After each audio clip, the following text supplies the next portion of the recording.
शिंदे सेनेच्या विजयी उमेदवारांचा आज सत्कार होणार आहे। वांद्रेतील ताज लँड्स अँड हॉटेलमध्ये हा सत्कार होतोय।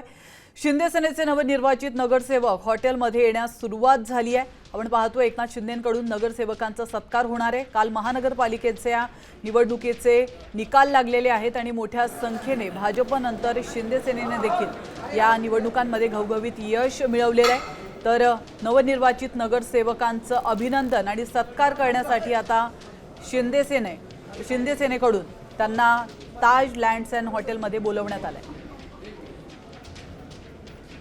हा विषय माझ्यासाठी संपला, कारण इतर लोकसभा पण नाही आली, एकही आमदार नाही आला, नगरपालिका किंवा नगरपंचायत पण आले नाही, आता ही महापालिका सुद्धा आले नाही।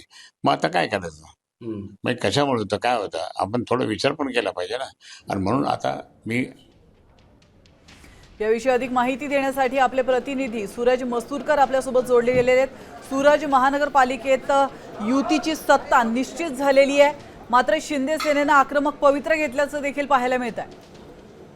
निश्चितच हा जो मुद्दा आहे तो फार महत्वाचा आहे, कारण सर्वच नगरसेवक जे आहेत ते शिवसेना शिंदे गटाचे त्यांना आता तो वांद्रे येथील ताज लँड्स मध्ये ठेवण्यात येणार आहे। पुढील 3 दिवस जो मुक्काम आहे तो त्यांचा इथे असणार आहे।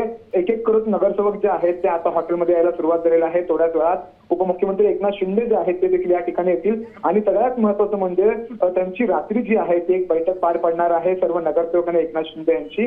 त्या बैठकीमध्ये नेमकं काय होतं ते पाहणं महत्त्वाचं असणार आहे, कारण सर्वच नगरसेवक असतील किंवा नेते असतील त्यांनी 2.5 वर्षाची जी मागणी आहे महापौर पदाची ती केलेली आहे। बाळासाहेब ठाकरे यांचं जन्मशताब्दी वर्ष आहे आणि त्यामुळे कुठेतरी 2.5 वर्ष महापौर जो आहे तो आमचा बसावा अशी मागणी जी आहे ती या सर्व नगरसेवकांनी नेत्यांनी केलेली आहे। त्यामुळे कुठेतरी आता या हॉटेलमध्ये पुढील 3 दिवस या नगरसेवकाचा मुक्काम आहे। नेमकं आता राजकीय चित्र पुढचं कसं असणार आहे हे पाहणं महत्त्वाचं असणार आहे, कारण राजकीय नक्कीच धन्यवाद सूरज, तुम्ही दिलेल्या महत्त्वपूर्ण माहितीबद्दल। पुढील 3 दिवस हे नगरसेवक आता याच ताज लँड्स अँड हॉटेलमध्ये असणार आहेत।